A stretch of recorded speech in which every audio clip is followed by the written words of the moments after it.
All right, the former host of the beloved children's TV show Reading Rainbow is once again sharing stories to bring people together. LeVar Burton is live streaming readings of books and short stories on Twitter. The actor, director, and educator is doing 3 readings a week for children, young adults, and adults. One headline says, "This is exactly what we all need right now," and I agree. Burton is also the host of the podcast LeVar Burton Reads. He joins us from Los Angeles. LeVar, good morning. Thank you so much for doing this. I agree. It's just what we all need right now. Good morning. How you all feeling? All right. We're doing okay. I wanted to say, I think a lot of people would think this is very easy to do, that you just pick up a book and you start reading. But in fact, you need permission from the authors to read their books on a stream. So you start with a Neil Gaiman short story. How did you pick that to start with, and how did you get permission? Well, I had wanted to do something. I had seen musicians and DJs step into the moment and bring their talents to this opportunity to just make people feel a little better while we're all locked down.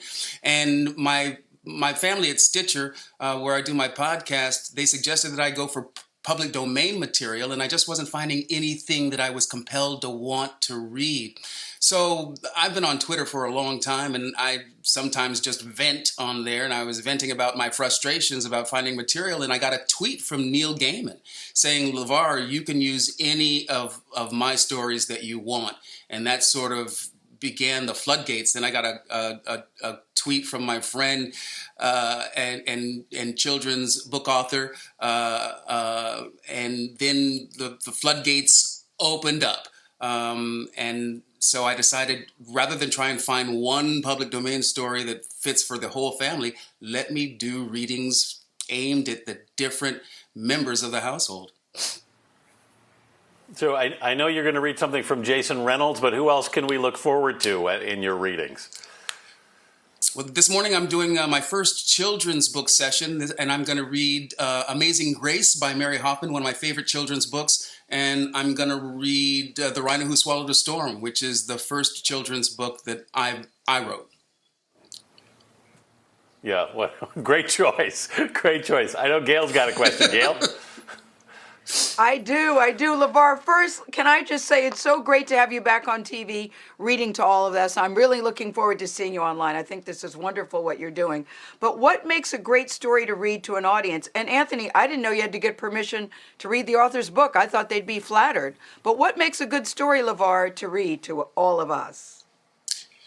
For me, when I'm reading a story and I get excited about wanting to read it aloud, but I think for these times, I want to do things that comfort, things that make us laugh, nothing dark or dystopian.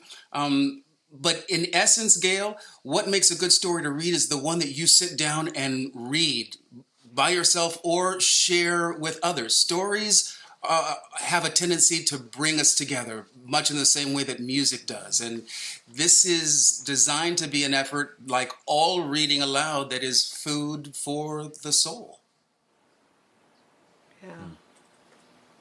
Yeah, I get that. Tony?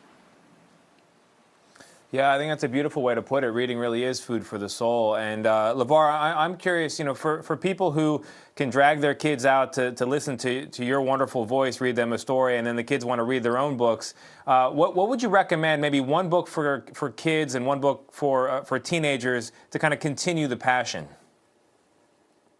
Well, for teenagers, I'm going to start on Wednesday. I'm going to start with Jason Reynolds' book of short stories. Here it is. Look Both Ways by Jason Reynolds. And for kids, Derek Munson's Enemy Pie. And I can't just do one. I'm also going to recommend Amazing Grace by Mary Hoffman, a children's book that I'm going to start with this morning.